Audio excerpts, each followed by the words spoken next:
पहला क्वेश्चन देखेंगे, हिंदी भाषा के अतिरिक्त कौन सी भाषा देवनागरी लिपि में लिखी जाती है? पंजाबी, मराठी, उर्दू या फिर इनमें से कोई नहीं? तो यहाँ पे जो राइट आंसर हो जाएगा ऑप्शन बी हो जाएगा, मराठी। इसके अलावा संस्कृत और नेपाली भाषा की लिपि भी देवनागरी है। अगला क्वेश्चन देखेंगे, निम्नलिखित में से शुद्ध वर्तनी वाला शब्द है? तो यहाँ पे किसकी वर्तनी शुद्ध है? इसका राइट आंसर हो जाएगा ऑप्शन सी, आशीर्वाद। अगला क्वेश्चन देखेंगे, आगे कुआं पीछे खाई का अर्थ है? चारों तरफ जल ही जल होना, रास्ते का बंद होना, दोनों ओर मुसीबत, या फिर बीच में निकल भागना? यहां पे राइट आंसर हो जाएगा ऑप्शन सी, आगे कुआं पीछे खाई का अर्थ क्या होता है? दोनों ओर मुसीबत। अगला क्वेश्चन देखेंगे, तालव्य व्यंजन है तो किनका उच्चारण जो है तालु के द्वारा होता है? यहां पे जो राइट आंसर हो जाएगा ऑप्शन बी, चा वर्ग का। अगला क्वेश्चन देखेंगे, निम्नलिखित में से द्विगु समास किसमें है? सप्ताह में, आजीवन में, नीलकंठ में या फिर प्रतिदिन में? तो यहां पे जो राइट आंसर हो जाएगा ऑप्शन ए हो जाएगा, सप्ताह में। हम जानते हैं द्विगु समास का पहला पद जो है ये क्या होता है? संख्यावाचक होता है। अगला क्वेश्चन देखेंगे, मां स्कूली पढ़ाई पर जोर देती थी, यह वाक्य है संयुक्त वाक्य, मिश्रित वाक्य, साधारण वाक्य या फिर इनमें से कोई नहीं?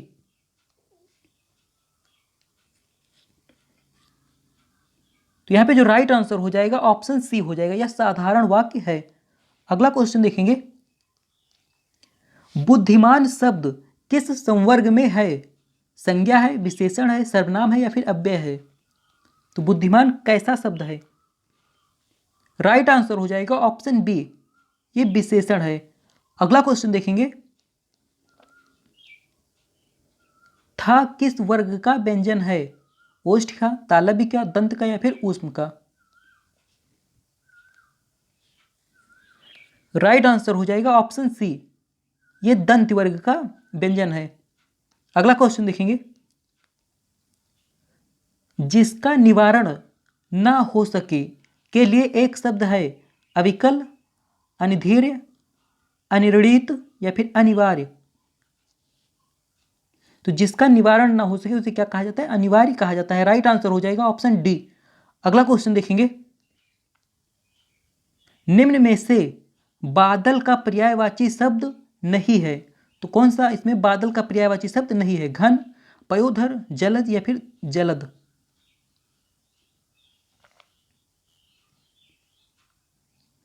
राइट आंसर हो जाएगा ऑप्शन सी, जलज। अगला क्वेश्चन देखेंगे,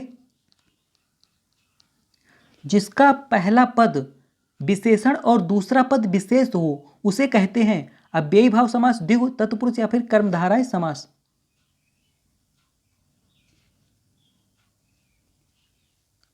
राइट आंसर हो जाएगा ऑप्शन डी, जिसका पहला पद विशेषण और दूसरा पद विशेष हो उसे कर्मधारय समास कहते हैं। अगला क्वेश्चन है, कपूर शब्द है तत्सम, तद्भव, देशज या फिर विदेशज? राइट आंसर हो जाएगा ऑप्शन बी, कपूर जो है तद्भव शब्द है। अगला क्वेश्चन देखेंगे, जुगुप्सा किस रस का स्थायी भाव है? विभत्स का, करुण का, अद्भुत का या फिर शांत का? राइट आंसर हो जाएगा ऑप्शन ए, विभत्स का। अगला क्वेश्चन देखेंगे, चतुर का असमानार्थी शब्द है? पटु, पामर, नागर या फिर निपुण? तो यहां पे राइट आंसर हो जाएगा ऑप्शन बी, पामर। अगला क्वेश्चन देखेंगे, अन्य से अनन्या किसकी रचना है? मैत्री पुष्पा, मृदुल गर्ग, कृष्णा सोबती या फिर प्रभा खेतान? राइट आंसर हो जाएगा ऑप्शन डी। अगला क्वेश्चन देखेंगे, चिदम्बरा किस लेखक की रचना है? महादेवी, जयशंकर प्रसाद, सुमित्रा नंदन या फिर प्रेमचंद्र?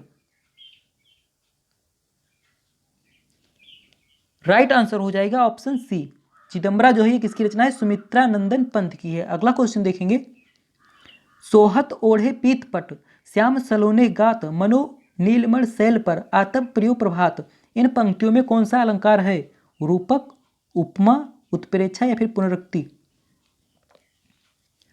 तो हम जानते हैं जब किसी अलंकार के शब्द में मनु, मानो, जनु, जानो जैसे वर्ड अगर आ जाए तो वहां पे क्या होता है? वहां पे उत्प्रेक्षा अलंकार होता है। राइट आंसर हो जाएगा ऑप्शन सी। अगला क्वेश्चन देखेंगे, तो यहां से पढ़ के इसका आंसर देना है। सबसे पहले क्वेश्चन को पढ़ेंगे, इस गद्यांश का शीर्षक होगा, तो इसका शीर्षक क्या होगा? कुसंग का ज्वर सबसे भयानक होता है, केवल नीति और सद्वृत्त का ही नाश नहीं करता बल्कि बुद्धि का भी क्षय करता है। किसी युवा पुरुष की संगत यदि बुरी होगी तो उसके पैरों में बंधे चक्की के समान होगी जो उसे दिन रात अवनत के गड्ढे में गिराती जाएगी, और यदि अच्छी होगी तो सहारा देने वाली बहू के समान होगी जो उसे निरंतर उन्नत की ओर उठाती जाएगी। तो यहाँ पे बात संगत की जा रही है। राइट आंसर क्या हो जाएगा? ऑप्शन सी हो जाएगा। अगला क्वेश्चन देखेंगे, कुसंग का अर्थ क्या होता है? तो कुसंग का अर्थ क्या होता है? बुरी संगत होता है। राइट आंसर हो जाएगा डी। इस गद्यांश का केंद्रीय भाव क्या है? तो यहाँ पे संगत की महत्ता के बारे में बात की गई है, तो राइट आंसर यहाँ पे हो जाएगा ऑप्शन ए। संस्कृत के 10 क्वेश्चन देखेंगे, बहुग का विपरीतार्थक शब्द है अभिग, अल्पग, सर्वज्ञ या फिर ब्रह्मज्ञ? तो यहाँ पे जो राइट आंसर हो जाएगा ऑप्शन बी हो जाएगा, अल्पज्ञ। धीसह पद में संधि है दीर्घ, गुण, वृद्ध या फिर अयादि? तो यहाँ पे राइट आंसर हो जाएगा ऑप्शन ए, यहाँ पे दीर्घ संधि है। अगला क्वेश्चन देखेंगे, रमया में विभक्ति वचन है, तो यहाँ पे कौन सी विभक्ति और कौन सा वचन है? द्वितीय विभक्ति द्विवचन, तृतीय विभक्ति एक वचन, चतुर्थ विभक्ति एक वचन या फिर षष्ठी विभक्ति एक वचन?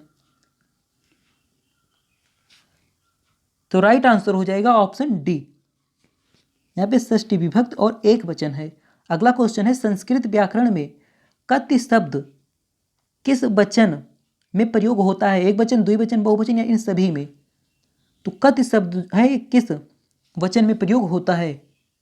राइट आंसर हो जाएगा ऑप्शन सी, बहुवचन में। क्वेश्चन नंबर 25 देखेंगे, उपसर्गों की संख्या है 20, 22, 25 या फिर 27? राइट आंसर हो जाएगा ऑप्शन बी, उपसर्गों की संख्या 22 है। संस्कृत के सुप्रसिद्ध नाटककार विशाख दत्त की प्रसिद्ध कृति का नाम क्या है? हितोपदेश, नीति शतकम, मृच्छ कटिकम या फिर मुद्रा राक्षसम? तो विशाख दत्त की प्रमुख कृति का नाम क्या है? मुद्रा राक्षसम। राइट आंसर हो जाएगा ऑप्शन डी। क्वेश्चन नंबर 27 देखेंगे, सर्वे भवन्तु सुखिनः किस प्रकार का वाक्य है? संकेतवाचक, विस्मयबोधक, प्रश्नवाचक या फिर इच्छावाचक? राइट आंसर हो जाएगा ऑप्शन डी, ये इच्छावाचक वाक्य है। शिवराज विजयः नामक पुस्तक के लेखक हैं बाणभट्ट, अंबिका दत्त, व्यास, भास या फिर कालिदास? राइट आंसर हो जाएगा ऑप्शन बी, शिवराज विजय पुस्तक के लेखक कौन है? अंबिका दत्त, व्यास। क्वेश्चन नंबर 29 देखेंगे, अष्टशीता पद का अर्थ है 78, 88, 87 या फिर 18? राइट आंसर हो जाएगा ऑप्शन बी, 88। अगला क्वेश्चन देखेंगे, संस्कृत का अध्यापक एक एक शब्द का अर्थ स्पष्ट करता है प्रत्यक्ष विधि में, व्याख्या विधि में, मूल्यांकन विधि में या फिर समवाय विधि में? राइट आंसर हो जाएगा ऑप्शन बी, व्याख्या विधि में। उसके बाद 10 क्वेश्चन इंग्लिश के देखेंगे। Choose the antonym of the given word brutal, gentle, inhuman, cruel या फिर बार्बर्स? तो यहाँ पे राइट आंसर क्या होगा?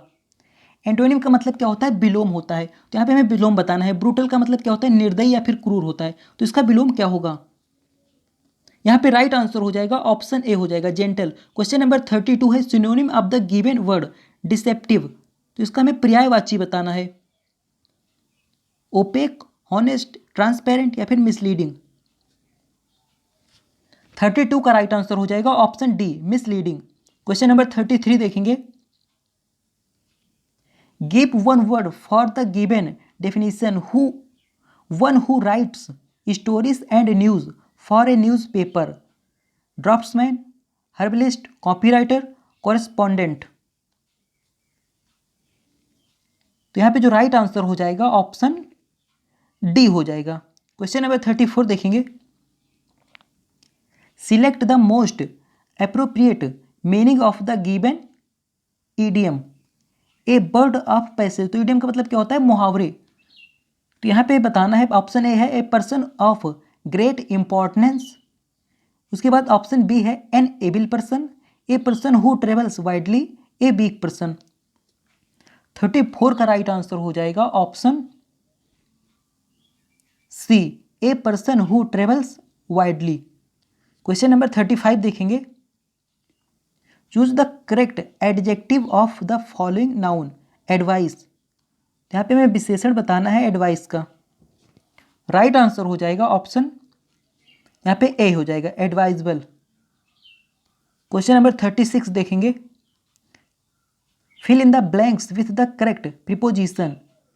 सी went the park, a walk. तो यहाँ पे क्या भरा जाएगा? For to, to with, to one या फिर टू फॉर। 36 का राइट आंसर हो जाएगा ऑप्शन डी, टू और फॉर। क्वेश्चन नंबर 37 देखेंगे।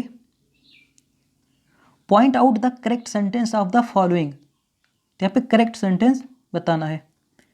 ही and I was very good friends once upon a time the committee we are divided in their decision every student should do one's duty each boy and each girl have done their work। यहाँ पे correct sentence बताना है। Right answer हो जाएगा option B, the committee we are divided in their decision. Question number 38 देखेंगे। तो यहाँ पढ़ के इसका आंसर बताना है। The word consternation used in the above paragraph stand for same meaning. यहाँ पे राइट आंसर हो जाएगा ऑप्शन ए, एंजाइटी हो जाएगा। उसके बाद 39 में राइट आंसर हो जाएगा ऑप्शन बी हो जाएगा, अबाउट। उसके बाद 40 में राइट आंसर हो जाएगा option A, for. Thanks for watching.